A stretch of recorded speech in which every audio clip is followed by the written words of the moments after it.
সন্তান ধারণের সুযোগ দিতে সপ্তাহে 3 দিন ছুটি দিতে যাচ্ছে জাপান সরকার। নতুন বছর থেকে চালু হবে এই নিয়ম।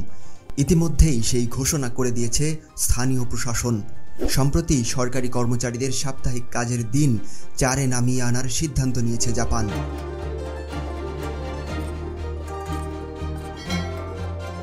রাজধানী টোকিওতেই এই নিয়ম সর্বপ্রথম চালু করার পরিকল্পনা রয়েছে প্রশান্ত মহাসাগরের দ্বীপরাষ্ট্রটির।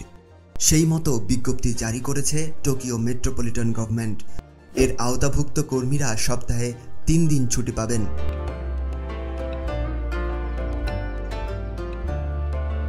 বিষয়টি নিয়ে ইতিমধ্যেই মুখ খুলেছেন টোকিওর governor Eurico Koike.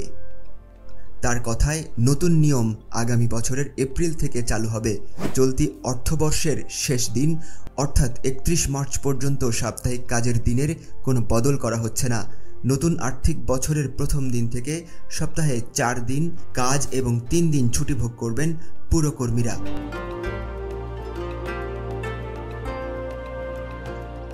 Tokyo metropolitan গভর্নমেন্টের আওতাভুক্ত সরকারি দফতরে কর্মী সংখ্যা যে অস্বাভাবিক বেশি এমনটা নয়, কিন্তু তারপরও কিছুটা বাধ্য হয়েই এই সিদ্ধান্ত নিতে হয়েছে জাপানি প্রশাসনকে।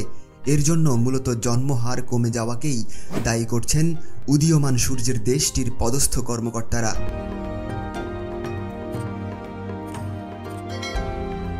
কোইকে জানিয়েছেন, কর্মরত মেয়েদের মধ্যে বন্ধ্যাত্বের প্রবণতা রয়েছে।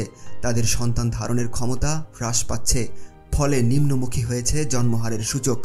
আর সেই কারণেই কর্মক্ষেত্রকে আরও নমনীয় করার চেষ্টা করা হচ্ছে। সেই জায়গা থেকেই সপ্তাহের কাজের দিন 4-এ নামিয়ে আনার সিদ্ধান্ত নেওয়া হয়েছে।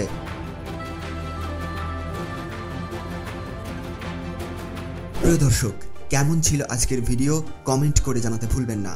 ভালো লাগলে অবশ্যই লাইক এবং শেয়ার করে ছড়িয়ে দিন আপনার বন্ধুদের মাঝে। ধন্যবাদ।